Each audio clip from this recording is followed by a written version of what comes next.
Hi, my name is Aya. You're watching Aya Reads, and I'm here to do another new releases vlog. So I've been loving doing these vlogs, and it seems like you guys are loving them too. These vlogs consist of me just reading new releases and talking about them. In this vlog, I'm gonna be reading two new releases. The first one, I don't know which one I'm starting with, but the first one that's coming out is Not in Love by Ali Hazelwood. And the second book that comes out is God of War by Rina. So actually, as of me filming this intro, I still need to read God of Fury. But since I know that this is a lot of people's favorite book, I don't anticipate that it will take me too long, even though it is very long, obviously. Yeah, as always, I'll tell you the synopses while I'm reading them, and I cannot wait. I've been loving the Legacy of God series by Rina, and obviously God of War is one that has been teased from the very beginning. And Not in Love by Ali Hazelwood. Ali Hazelwood is one of my favorite authors. I've read 3 books by her. I've given all of them 5 stars. So very excited to read her newest release. I really hope you enjoy this vlog. So that is it for now, and I really hope you enjoyed this vlog. Alright, so I am currently reading God of War, and I actually, didn't wear pink, but I do have a pink scrunchie. I am just over 200 pages of the way through, and I am really enjoying it. Okay, so basically this is the 6th and final book in the Legacy of the Gods, and this is Eli and Ava's long-awaited book. They've been teased from the very beginning. Basically, in the other books we've read, Eli and Ava kind of hated each other, but Eli was always in the periphery, manipulating things and always keeping an eye out on her, and every time she was almost doing something with another guy or just like getting too drunk or something, he would find her and just take her away, basically. But they would never were a thing. And in this book, she wakes up. Well, actually, we see a chapter where she's drunk, and basically she's an alcoholic and also uses a bunch of drugs. And she's at this club dancing with a lot of people, and Eli is there, and he tells her that she needs to leave, and she basically doesn't listen to him. And then she drives even though she's drunk, and then she thinks that she's in an accident, but then she wakes up in the hospital and people are telling her that she fell down the stairs. And then Eli is there, and he tells her that they've been married for 2 years, and she's basically forgotten everything that happened in the last 2 years. And there's also something about this accident that it may or may not have happened. Basically, Eli tells her that it was basically a marriage of convenience, that he needed a wife and she needed his help. So they got married 2 years ago, but she, like I said, she doesn't remember anything about the last 2 years. And Ava's obviously struggling with her mental health. It seems like she's seeing things that she's not supposed to be seeing. She's having hallucinations. And she gets in these states where sometimes she's herself and then sometimes she's like a shell of a person. And like this book, so far in the first 200 pages, Ava doesn't know what's going on and the reader also doesn't know what's going on. Like there's a bunch of mysteries here that I'm trying to solve. Like, why did they get married? How did they get married? Is she really seeing things? What's going on? And also, what I forgot to say, when Ava was 17, she confessed her feelings to Eli, but Eli was 6 years older, so he basically told her the things he said was kind of ruthless, because he is kind of ruthless since he's basically a psychopath. Okay, so basically he tells her, turn around and remove your distasteful presence from my sight and I'll pretend I didn't hear your embarrassing confessions. So that's when she was 17. When she, like I said, when she got to college, she basically just wanted to stay away from him. She never, she called him he who must not be named. They've been playing this game where she is trying to provoke him by doing these things, by getting attention from other guys, and he punishes her for it basically. But they never kissed anything. And then now, like I said, all of a sudden she wakes up and she's been married to him, and she's trying to figure out, like I said, she's trying to figure out why she got there, how everything works. She thinks that he's done some things to her that are bad. And because she's getting these flashbacks of him forcing pills on her, and he's also in charge of her legal guardian, so he's basically in charge of her money, treatment, stuff like that. Yeah, so far I'm very intrigued. I really want to know what's going on. I really want to know how they got to this point. And also, so he rejected her when she was 17, because obviously she was 17, he was 23. So obviously nothing could happen at that point. And she's been in love with him ever since she was 12 and he was 18. But now, he's obviously very interested in her. We get his point of view. He finds her very beautiful, the most beautiful woman in the world. I'm pretty sure that he tells her that he'd never had a girlfriend. So I don't know when he started developing feelings, but I'm pretty sure it's gonna be around the time when she got to uni. And he actually tells her, you know, this doesn't have to be fake. Like, we can be real. Like, I will protect you. I can even give you children, but I cannot love you because I'm incapable of that. So, and like I said, right now around the 200 page mark, I'm thinking right now, like right where the point where I'm at now, they're gonna have more like romantic interactions. Like, we have had one like intimate scene, so I'm very interested. Like I said, right now, even though I do find them intriguing, like I was afraid that I was not really gonna love this pairing, because if you watch my Legacy of the Gods vlog, I prefer the King's U College men over the Royal Elite University men.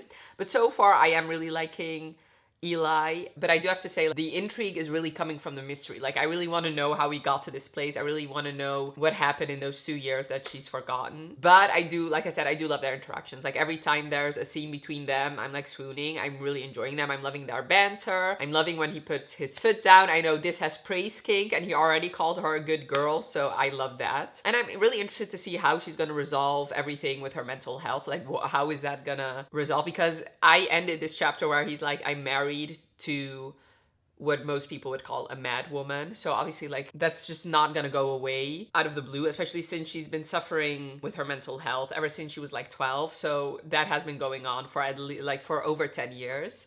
I am really loving seeing all the cameos from the other couples we saw. So I really love Jeremy and Cicely's cameos, and I really loved seeing all the characters we know and love from the other books, because this book actually takes place 2 years after all the other ones. So the couples we saw in the first 5 books are like established couples. They are engaged. I think Cecily's gonna get married in this book, so hopefully we're gonna see a wedding scene too. So yeah, I'm really enjoying it so far. My 2 least favorites, I gave a 3.5 and a 4 star. I do think this will get a higher rating. So I think right now, if I really love the romance as much as I'm loving this mystery, I think it's gonna be 5 stars. But obviously I still need to read more than half. Tomorrow, actually, I'm going to the hairdressers, and I'm gonna be there for probably 7 hours, maybe longer. So I'm gonna have all the time in the world to read. I do anticipate that I'll finish it tomorrow. And then hopefully and then I also think I'll start Not in Love, which coincidentally, that hero's name is also called Eli. So that's funny. I'm gonna be reading about 2 Elis and living my best life. So yeah, I guess you'll see me after I get a haircut and get my hair done. Or if I have like any other urgent thoughts, maybe if I really want to talk about spoilers, I will have like a spoiler section at the end of this video, but we'll see. But yeah, so far I'm enjoying it. And I do have to say, so Ava really is obsessed with the color pink, and that is clear. But I found Annika's obsession with the color purple to be a little bit more annoying than Ava's obsession with the color pink. So far, Ava's definitely not annoying me. So yeah, so far I'm just like loving reading it. I do have to say, I started it yesterday and only read 1 chapter, but I was kind of read out for the day because I read so much the day before. So, but today I have read a lot, and right now it is 8 o'clock, but Euro 2024 started, which is football/soccer tournament. So that starts at around 9 o'clock today. So I'm gonna be watching that, but I'm gonna be reading while watching it. So we'll see how much I can get read, because it's the first game. It's Germany versus Scotland. I wanna watch that. I don't really watch any sports except for the European Cup and the World Cup. And not even all the games, but some of them. Anyway, moving on, that is neither here nor there. I'm really enjoying God of War, and you'll see my other thoughts in the next clip. All right, so I finished God of War yesterday while I was at the hairdressers, actually. So I cut my hair off a little bit, and I did like a thing to straighten my hair permanently. So that took like 6 hours. I finished the book at the hairdressers because I had so much time to read, and it took me like an hour to get to the hairdressers and an hour to get back. So a lot of time to read, and I did actually finish it. And I really needed to think over my thoughts throughout the night, and I have settled on a 4.5 stars. Overall, I did really enjoy it. Like, I loved finally getting Eli and Ava's story. I loved getting some flashbacks of what happened to them in the past. And I did like the way everything was resolved in the end. Also, I am gonna do a spoiler section, but I'll leave that at the end of my thoughts on God of War. I know Rina Kent says that this is not a dark romance. To me, it felt like a dark romance. In fact, to me, it felt like the darkest out of all of them. And the reason being is the reason why I deducted half a star. So without spoiling it, Ava is struggling with her mental health. But I mean, that is nothing new for this series. A lot of the characters in the series have had struggles with their mental health. But I feel like her condition is different in that I feel like there are issues with consent in this book. Like, I feel like what was happening with her at that particular point with her mental health, plus add to that the amnesia and her not really knowing, like her missing 2 years of her life, those two combined felt like she was not able to give consent, which made all the sex scenes we got, as much as I enjoyed them, in the back of my mind, I was like, ooh, is this, like, can she really consent to this? And I feel like that, at the end of the day, made me feel icky a little bit. Hi, so I'm actually editing right now, and I wanted to clarify my thoughts a little bit. I'm not saying that everybody that is struggling with our mental health the same way that she does cannot give consent, or even that she in her position can never give consent. It's just that at this particular point in her life, while she still has these episodes, while she still sometimes really has no idea what is going on. While reading it, I was questioning whether or not she could give consent. Do I think the Ava from the end of the book, like during the epilogue, is not able to give consent? No, I think at that point, things are going well, even though obviously she still has the same things. But it's particularly in this point in her life where I'm like, ooh, can she give consent? So yeah, hopefully that made it clear. And I know this series, there's nothing new. Like, there's obviously, the first book starts off with a very much a non-consensual scene. And the rest of the books, like, and this book too, has a lot of dupcon, consensual non-consent. But I feel like at the end of the day, the heroines knew what they were signing up for and they had all the information. And in fact, like, even in God of Malice, at the end of the day, Glyndon does say, even though it started off non-consensual, there was something she enjoyed about it. And at the end of the day, I was confident in the fact that she could give consent and that she was okay with a lot of things that happened. I'm going to elaborate a little bit more in the spoiler section. So if you have read the book, stick around for the spoiler section. Having said all that, I was enjoying it. Like, I did enjoy the mystery of figuring out with her what was happening. And also one other thing that I didn't love as much is obviously you've seen them from the very beginning, and I would have loved a little bit more flashback scenes. Like, this book, even though it's the longest out of all of them, I wouldn't have minded if it was around 600 pages if we'd gotten a little bit more flashback scenes of her pining for him, but also seeing from his point of view when she was in college or uni and seeing what all he thought about her, because it's obvious that he, like, that was not just pining from her point of view, also from his. Another thing, I'm sorry, I'm just like, even though it's 4.5 stars, there were some big things that I wasn't really enjoying. So technically, this is the end of the entire Rina-verse. She probably did this to leave the door open just a crack for her to go back to it if she's inspired to write more books. But I feel like even I, who have not read the entire Rina-verse yet, I've only read Legacy of the Gods, even I, at the end of God of War, I wished we'd gotten like a big epilogue with all of the characters and just like maybe after 5 years and seeing where they are at. I know we've gotten epilogue scenes from each and every couple in this series, but most of them take place 2 years after, and that is exactly where this book takes place. So I would have loved like an ultimate epilogue, and especially if I had read everything in the Rina-verse, I would have loved an epic epilogue that was like 50 pages with every single character. But like I said, that's probably done for a reason. I know she said that the Rina-verse is over for now, but if the inspiration strikes, she might write more books. But yeah, this book, just like every other book, I loved some of the lines in here. I love how he compared her to this fallen angel with her broken wings. That just like broke my heart.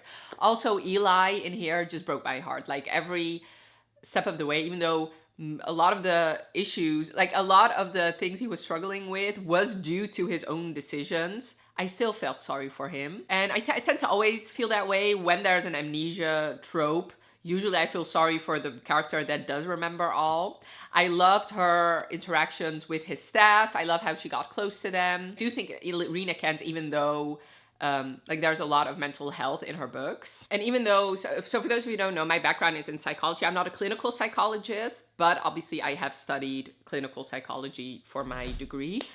Even though sometimes the mental health in the beginning is not really handled properly, I do feel like, at least from what I've read in The Legacy of the Gods, when we get to the end, something like she does handle it correctly, in my opinion, as far as like dealing with the mental health is concerned.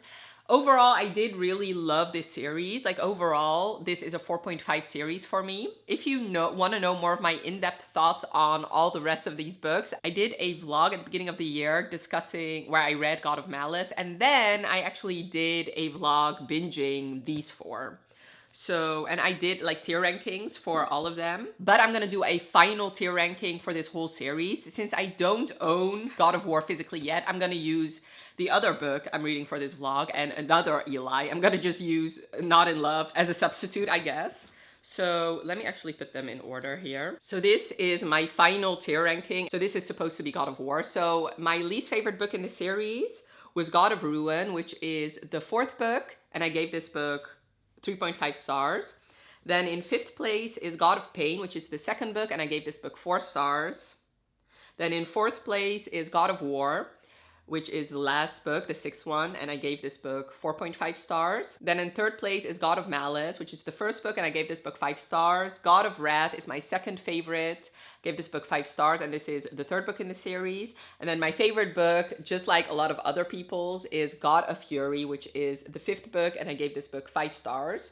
So 3 5 stars, 1 4.5 stars, 1 4 star, and 1 3.5 stars. Overall, I would highly recommend this series, but they are all dark romances, so you do have to love dark romance to appreciate this series. I think I'm gonna go into spoilers now. If you don't want to know spoilers, but you do want to know my thoughts on Not in Love, there's timestamps. Skip to the timestamp right now to avoid spoilers. So let's get into the spoiler section. Okay, so the reason it felt to me like Ava could not really consent is, like I said, the type of mental health struggles she had, plus where she was at in the journey. So obviously she has psychosis, she gets these fugue states, she has amnesia.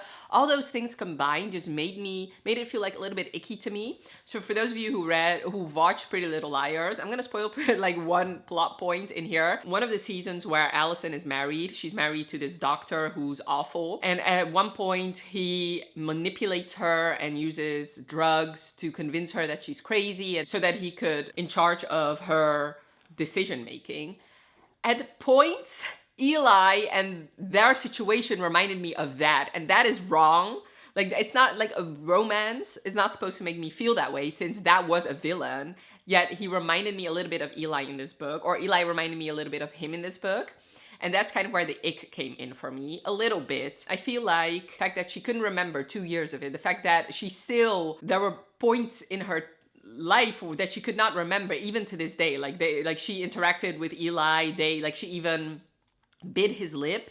Like they had this whole interaction, and then the next day she was like, who bit his lip? Like there were gaps in her memories, not just from the past 2 years, but also currently, which honestly, like, I feel like, yes, at the end of the day, if I look at it, then yes, I do believe that she was consenting. But the fact that the consent and the fact that if she was able to consent, that was in the back of my mind. Like, I just couldn't appreciate their romance scenes fully because I kept having that thought in the back of my mind. I don't know if I'm alone in that, but that's just how I'm feeling. Like I said, it didn't deter me from loving this book. 4.5 stars means it was very close to a 5 stars. It's a book I would highly recommend, and I still definitely enjoyed it. I would reread it. It is one of my favorite series. But yeah, that was just a big plot line in here. One other thing I really wanted to mention in the spoiler section was, like I said, I felt sorry for Eli, but really the fact that I felt sorry for him was due to the decisions he was making. So it was obvious that he could not care for Ava. Like, it was obvious that he could not, like, him alone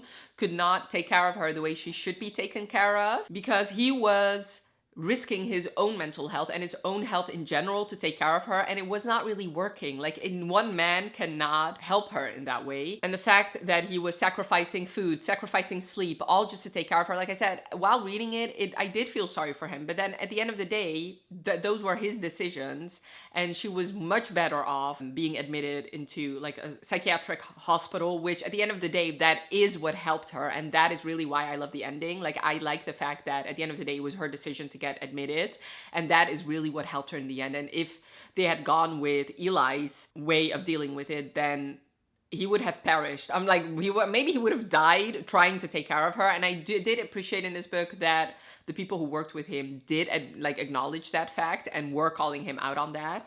I get that he loved her, but not at the expense of your own health. I know these heroes are unhinged and that is supposed to be what's happening, but at the end of the day, it was both destructive for himself and it was not working for her. So yeah, but like I said, I did love it. At the end of the day, 4.5 stars. Yeah, I cannot wait to see what else Rina Kent is gonna do. She has this dark hockey romance coming out and I'm very excited about it. Moving on to Not in Love by Ali Hazelwood, another Eli, but very much different from the Eli in God of War. Okay, so I just started Not in Love by Ali Hazelwood and she starts off with Dear Reader, this is not gonna be a rom-com and more of an erotic romance. Say less. Say motherfucking less! I'm so excited! Yes, Ali, yes! Okay, I'm just like very excited to see Ali Hazelwood branch out. She did a paranormal romance and now an erotic romance. Listen, I'm not, since it's still traditionally published, I'm not having the highest expectations. It's probably not gonna be Sierra Simone level erotic romance, but I'm very excited.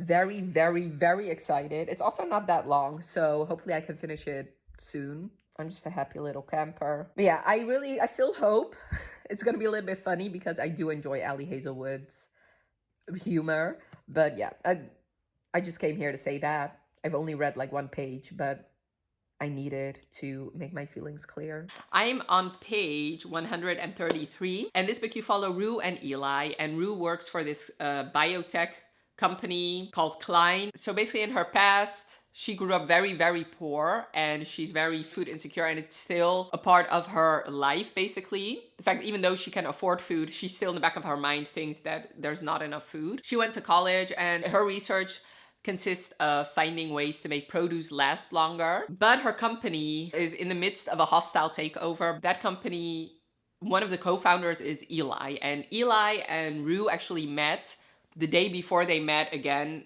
in the workplace because they met up for this casual hookup, but nothing happened because they got interrupted. And now they're on opposite sides of this takeover. Eventually, this turns into like a co-workers with benefits situation. Where I'm at now, they've had one sex scene and right now she's like, it's just one, it was just that one night, but he obviously wants more. And I believe it like the synopsis does say that they're gonna be sleeping together until one of them wins. So far, I'm not really loving it. So for those of you who don't know, Ali Hazelwood is one of my favorite authors. I've read 3 books by her, given them all 5 stars. So Love Theoretically, The Love Hypothesis, and Bride. So this is different from her other books because this is a erotic romance. And so far, obviously, right where I'm at now, I'm not really enjoying it. And I think the reason is that is not really Ali's writing style. Like, she really shines with quiet moments, with the romantic scenes, the pining heroes that have been pining for a while, and not really, like, I've never read Ali Hazelwood for her sex scenes. She's not an erotic romance author to me. And right now, I'm just, first of all, Eli, even though they've met like 4 days ago, like from the very beginning, he was a simp for her. He was like willing to almost lay down his life for her. He constantly kept having these inner monologues of, I'll just do anything she wants me to do. Like, even if she like spits on me, I would be fine with it, basically. And I don't understand why. Like, it's never explained to me why he's so intrigued by her. Like, I don't get it. Even though I get his point of view and her point of view, usually with Ali Hazelwood, at least the books that I've read, you only get the female's point of view. So this book is different, that we get both characters' point of views. And I just don't get why Eli is so intrigued by her, except for the fact that he finds her attractive. But that is not it for him, because he keeps talking about other things other than her looks, and the fact that he is very intrigued by her and would do anything for her. Like, if it was just the looks, then surely it would just be sex and that's it. Also, and I hate to say this, but I'm not really vibing with Rue. I don't really find her that likable. Well, first of all, it's not that I don't find her likable, it's that I don't know her. I feel like I know Eli way more than I know her. And maybe that's part of her character, the fact that she keeps everybody at surface level, but that's not really true either, because she does say that she may not have a lot of friends and she does keep everybody else at arm's length. She would do anything and everything for the people she loves. Also, this book feels like a regurgitation of some of her other books. In her STEM novels, I see the conflict coming from a mile away because I feel like it's very similar to her other two books, especially Love Theoretically. I don't like that either. I feel like it is pretty predictable in that way. But having said all that, I do enjoy her writing style and I do want to finish it. The plan is to finish it today. And actually, it's the European Cup, so football slash soccer for the American viewers. And the Netherlands is actually playing, so I am watching that too. But hopefully I can finish it today because I really want to upload this video today. So yeah, so far I'm not really enjoying it. So far it feels like it's going to be between a 3 and a 4, but we'll see. Obviously, I'm not even halfway through yet, so I guess we'll see. I am intrigued to see what else she's gonna do in like the erotic romance side. Maybe I'll take back my words and say that I did love her erotic romance, but we'll see. I guess I'll just update you once I finish, or if I have like something vital that I need to discuss. Okay, so I have some thoughts because I'm still not really enjoying this book too much. I honestly think it's gonna be a 3-star. But anyway, I was trying to solidify my thoughts as to why I'm not really enjoying it. And I think well, first of all, it's obviously focused heavily on the sex, which I already talked about. That's just not where Ali shines. I'm not saying the sex scenes are bad because they're not. And if this was her usual type of story and we had these kinds of sex scenes, I would have eaten that shit up. I would have been like, yes, this is, I like these sex scenes. The sex scenes in and of themselves are not bad. It's just the focus on it just being a physical relationship. I just don't think that's where she shines. But mainly, I feel like this book is too imbalanced.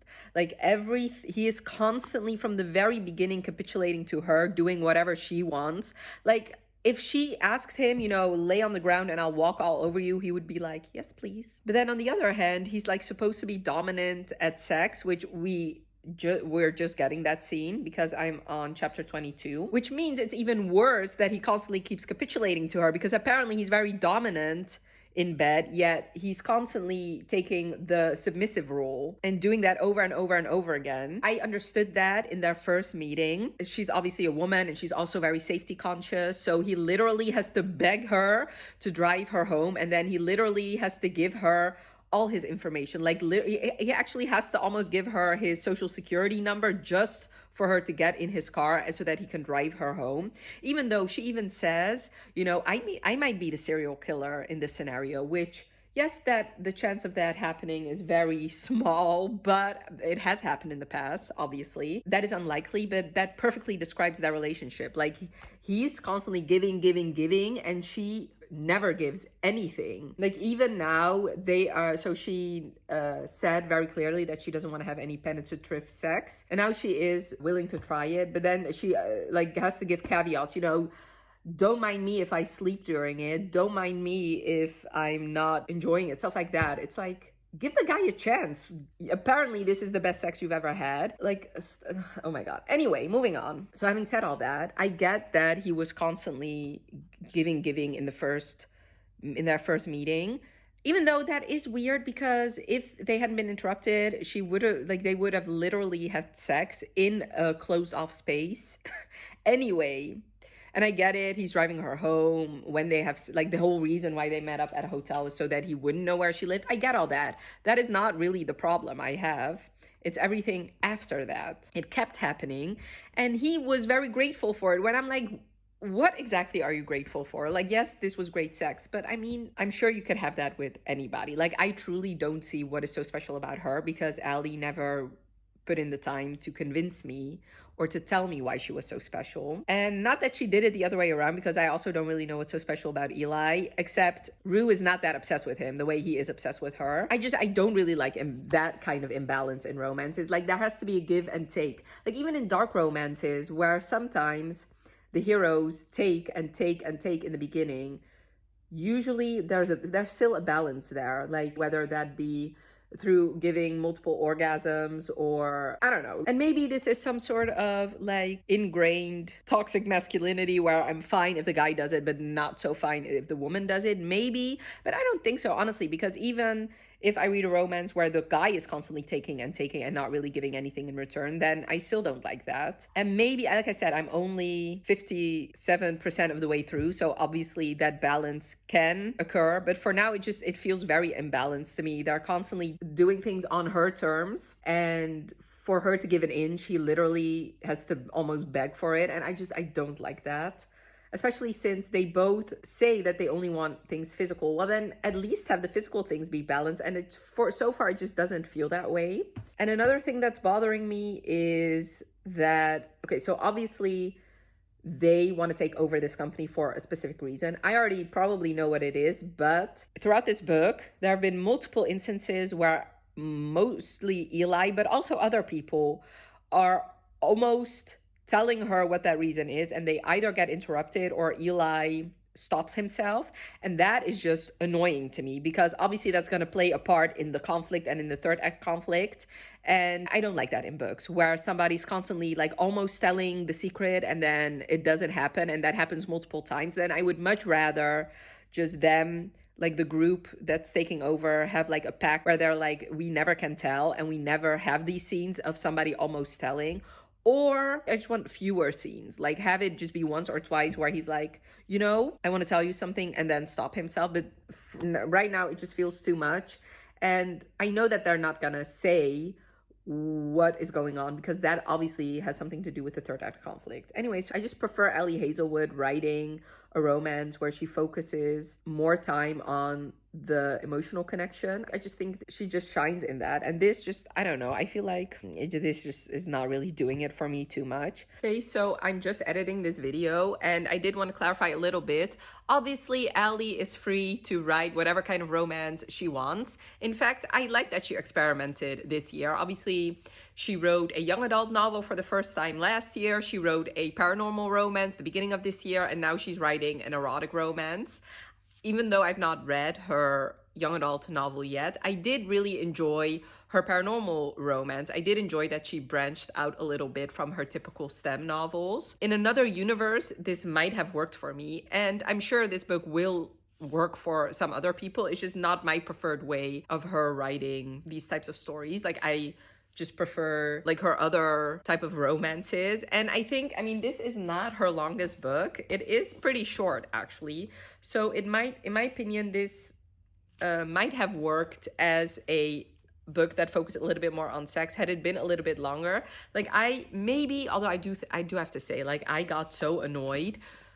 I don't think anything could have saved this book, but I think maybe if, like, at the end, she focused a little bit more on the quieter moments and a little bit more on their relationship and everything that we didn't get to see, like everything, like some things that happened between them confessing their love and the epilogue. If she had added a little bit of that life into this book, then maybe I would have given this a little bit of a higher rating, but I don't know for sure, because obviously, as you can see, at this point in the book, I was already very much annoyed. But yeah, this is definitely, don't take this as me bashing Ali, because it's not. Like, I've read 4 books by her. 3 of them I've given 5 stars. So definitely not writing her off. In fact, my plan was, and I just didn't get around to it, was to read her entire backlist before reading Not in Love. I just didn't have the time.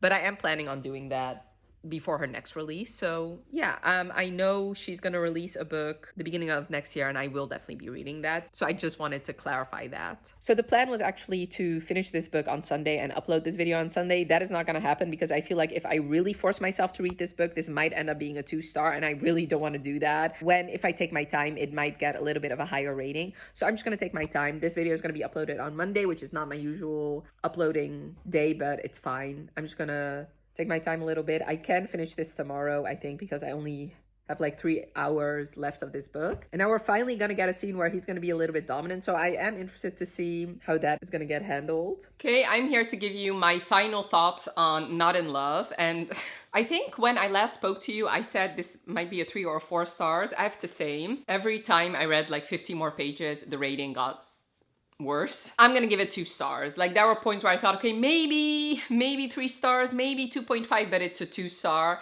I genuinely dislike this book. And it makes me sad, because Love Theoretically was one of my favorite books I read last year. And this was just a recycled plot, especially in the conflict department, as Love Theoretically, but she just did it a million times better in this one. I'm a little bit angry at this book, I'm not gonna lie. I just did not love it. The main reason, like I said, was the imbalance in the relationship. Like, this man was literally willing to almost give her his kidney. That is how fucking whipped he was. And she was not even willing to fucking skate with him. That is how imbalanced it was. And it kept happening over and over and over again. Like, I genuinely lost respect for this man halfway through. Like, the things he did, it was just pathetic. It was truly pathetic. And they even call it out in this book. Let me actually refer to my notes. Because at one point I just started highlighting things that I just didn't like about this book. Okay, so I'm just gonna quote you. There's something I want to do for her, but I'm not sure she'll accept it if it's for me. And his friend says, shouldn't you just keep a tiny bit of your dignity? This man had no dignity, not at all. I truly did not understand why he loved her. Like, every time he confessed his love, I was like, but why? Like, what is so special about her? Like, she did nothing for him in this relationship. Everything came from him. And she wasn't even willing to give him like the teeniest thing back. Like, even in the epilogue, and I'm not spoiling it, but so they met through this dating app. The epilogue is 1 year later, so they've been dating for 1 year, and she still has that dating app. Like, she didn't even feel the need to remove her dating app for her fucking boyfriend. Like, I did not like her. She was very unlikable. And I know that that's supposed to be that way, but I've read unlikable characters before. In fact, I've even read books where the balance was a little bit off. In fact, just for the summer, there was an issue with imbalance here. The hero definitely did more in this relationship than the heroine. Like, he was honest from the beginning. He wanted to have a relationship, and she constantly kept him at a distance, but she did give him some things. Like, she was willing to try things with him. Even though there was an imbalance here, it was not near as an imbalance as this one. And this was one of my favorite books I read this year. This was just bad. I'm sorry, I cannot say it even more than that. And the amount of sex they were having wasn't even that good. And this is not even me hating erotic romance, because as I said, as you saw in the beginning of me talking about Not in Love, you know how excited about erotic romance I was. In fact, I've read Sierra Simone and I loved her erotic romance. Ali Hazelwood just is not good at writing erotic romance, because even though this was way smuttier than the rest of her books, she still did not go near as in detail as she could have. Especially if I compare her to like a Sierra Simone or a Harley LaRue or a Katie Robert. So this didn't work as a erotic romance, in my opinion, because I've read way better erotic romances, but it never worked as a romance because it focused on the sex too much. Like, even their epilogue starts off with a couple pages of them having sex. Like, at that point, I just don't give a fuck anymore. I just don't care about their romance. I don't care about the sex. And at that point, you just lost me, because I love smut. I really love smut in books. Like I said, I read a lot of it, and this just did not work for me. This just felt like a recycled plot, but with a lot more smut, and the smut wasn't even good. I think that is how I can sum it up. If you enjoyed some plot lines in here, you didn't really love this book, and you haven't read Love Theoretically yet, I would highly recommend it, because this is a way better book in my opinion. And I felt like Ali was trying to give them like another type of intimacy by them revealing secrets to each other, and that just did not work for me. That just felt like, oh, I need to give them something, so it's not just the sex, but it still didn't work. Like, I never believed in their romance, and them telling stories to each other does not a romance make, in my opinion. Also, I felt like she needed to do some major groveling. She never did. Like, not at all. Like, she never really changed. He just gave and gave and gave, and that is just not an interesting romance to me at that point. Because like I said, it just made me lose respect for him, because even at one point he does get angry because she does something, and he never follows through on it. They end up having sex, and it was just lackluster. Like, and some lines in here was just cringy. And like I said, he was a simp for her. Like, if she told him to follow her around like a puppy, he would. And I would have been fine with that if Eli was described as a submissive guy. But he was described as the exact opposite of that, which made it even worse. Like, this is supposed to be a dominant guy, and we had like two scenes where he was the dominant one, yet he kept, even like in the relationship and in the bedroom, he kept capitulating to her. They mention it. Let me actually see if I can find it. Okay, so yeah. So at one point they have a conversation. He tells her, but since you came to me, I figured we could do things my way. And she says, we always do things your way. Bitch, that is a lie. So he tells her, do we?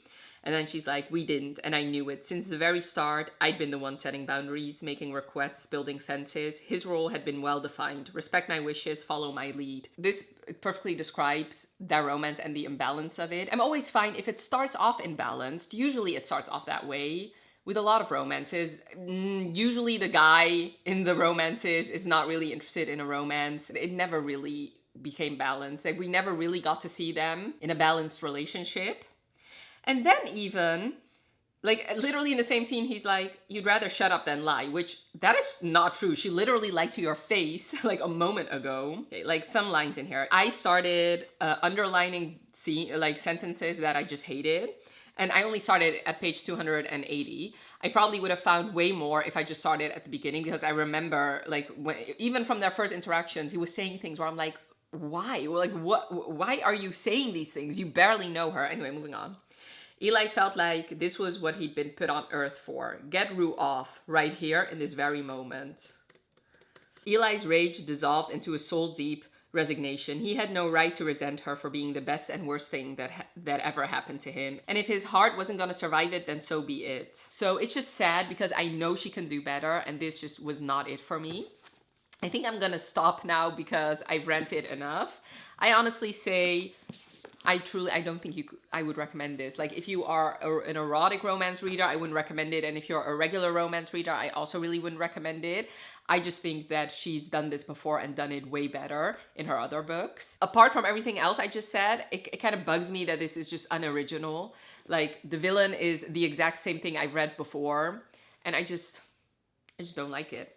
So a 4.5 and a 2-star for this vlog. I have been loving all the new releases I've read, so this is pretty uncommon for this year that I haven't enjoyed a romance release. And I would really love to know if you've read any of these books. I know God of War has been getting some mixed reviews as well. Like I said, I really loved it, but definitely leave your thoughts in the comments below. Did you read any of these? What were your thoughts? And I would also really love to know what is your favorite Rina Kent and what is your favorite Ali Hazelwood. I really hope you enjoyed this video. Definitely let me know by leaving a like if you did, and thank you so much for watching. Have a wonderful rest of your day, and I'll talk to you later. Bye.